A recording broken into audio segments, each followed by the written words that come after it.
Hi everyone, CGT here, back with another video. The topic of this video in particular will be which game offers the most comprehensive way to learn Japanese. I know a lot of my viewers, obviously, a lot of you guys want to learn Japanese, or a lot of you guys are actually learning Japanese now and stuff like that. And I feel like a lot of my advice now is going to be quite outdated because I did learn Japanese over 10 years ago now.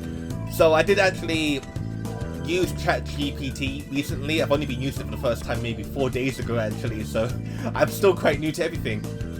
But it did kind of give me an interesting perspective on what game will kind of help you guys out if you are starting to learn Japanese. Obviously not from the get-go. Hopefully you guys will be using other tools like books and stuff like that, but in terms of an extracurricular activity to actually kind of foster your Japanese ability, it did actually give me a pretty decent answer. And as you guys can tell from the background, it's actually Persona 5. And I'll get to you guys, or basically within the next few seconds, on what ChatGPT actually said about Persona 5 and how it would be useful to have as a Japanese learning companion. And here we go.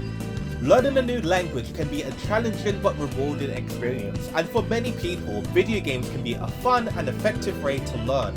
In recent years, there's been a growing interest in games that offer a comprehensive way to learn Japanese. While there are many games that include Japanese language options, some stand out as particularly comprehensive when it comes to language learning. One such game is Persona 5. Persona 5 is a Japanese role-playing game developed by Atlus and released in 2016. The game is known for its immersive storyline, engaging gameplay, and stunning visuals. However, what sets Persona 5 apart from other games is its extensive use of the Japanese language and culture. The game is set in modern-day Tokyo, and players take on the role of a high school student who must balance on school life, social activities, and battling supernatural enemies. One of the key features of Persona 5 that makes it a comprehensive way to learn Japanese is the extensive use of voice acting. The game includes fully voiced dialogue, with all characters speaking in Japanese, obviously if you set it to that. This means that players are constantly exposed to natural Japanese language and pronunciation.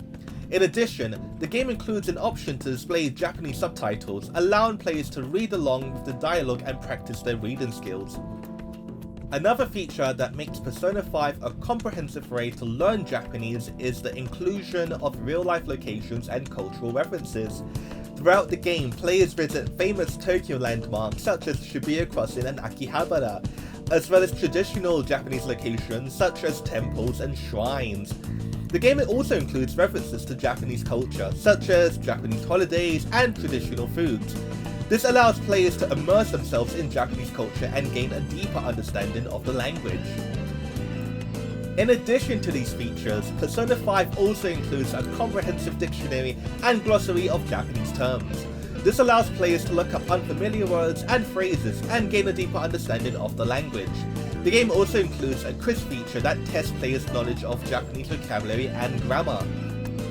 Overall, Persona 5 offers a comprehensive way to learn Japanese through its use of voice acting, real-life locations, cultural references, and comprehensive dictionary and quiz features. While it may not be a traditional language learning tool, the game offers a fun and engaging way to improve your Japanese language skills. Whether you're a beginner or an advanced learner, Persona 5 is a game that is sure to challenge and engage you, while helping you develop your Japanese language abilities.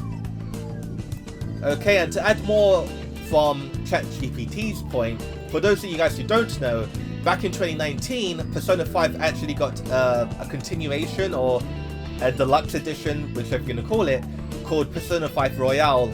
And now in 2023, it's now being ported to everything else, basically, every current console. PC, Steam, Nintendo Switch, Xbox Series X and S, so you guys can play on anything. I think it's even on Game Pass.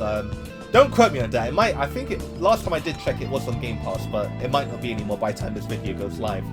But yeah, in that new edition, you have additional new characters, and obviously with new characters and new storylines, you get even more content in terms of learning how like different types of people speak. I think there's like maybe 3 or 4 new characters in the new game. So you can get an even more better understanding of how different types of people speak. You get a new female character, so you obviously hear how a certain kind of female would speak. You have more like a guy in his 20s or 30s, I believe, so you can kind of understand how a person in that age range would kind of talk as well.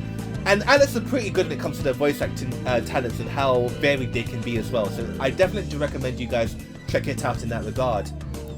On one last note, I would actually like to say that I did play Persona 5 when it was out in Japan only at the time. I think, yeah, because I think it didn't get localized until a year or two after or something like that. So I did actually play the game in Japanese, obviously completely Japanese, and I didn't intend to do it because I was like hoping to improve my Japanese. I just wanted to play the latest Persona game, and it just happened to be Japanese only at the time. But after actually looking at ChatGPT's answer on the whole situation, in hindsight, it was probably a really good way of me actually practicing Japanese before I went back to Japan in 2017, and it did kind of help me immerse more in, like, obviously making friends, to kind of familiarize myself with Tokyo, because at the time I studied in Nagoya in the Aichi prefecture, so it's kind of different in terms of layout and stuff like that. But it did help me kind of adapt to the local area, obviously. And yeah, I'm really grateful for playing Persona 5 when I did. I think I played the game too much, obviously, because I think I did get like a headache when I got to, spoilers, cough cough, when I got to the boat section. I just had a headache, and I can't even play Persona 5 Royale because I like dread playing that boat section again. Even after all these years, like after 5-6 years, I still dread that boat section. But anyhow, I hope you guys enjoyed the video. Obviously, if you guys like the video, feel free to leave a like, comment, and or subscribe. If you have any feedback, I'd be happy to hear what you guys have to say. Oh, and shout out to my friend CG Inferno, who lent me his gameplay footage that I could use in this video for your entertainment. So check out his channel if you guys are interested in like the latest game footage and stuff like that. He can be lazy sometimes, but when he works, he really gets to work in. Anyhow, I hope you guys have a good day and everything, and until next time, take care and goodbye.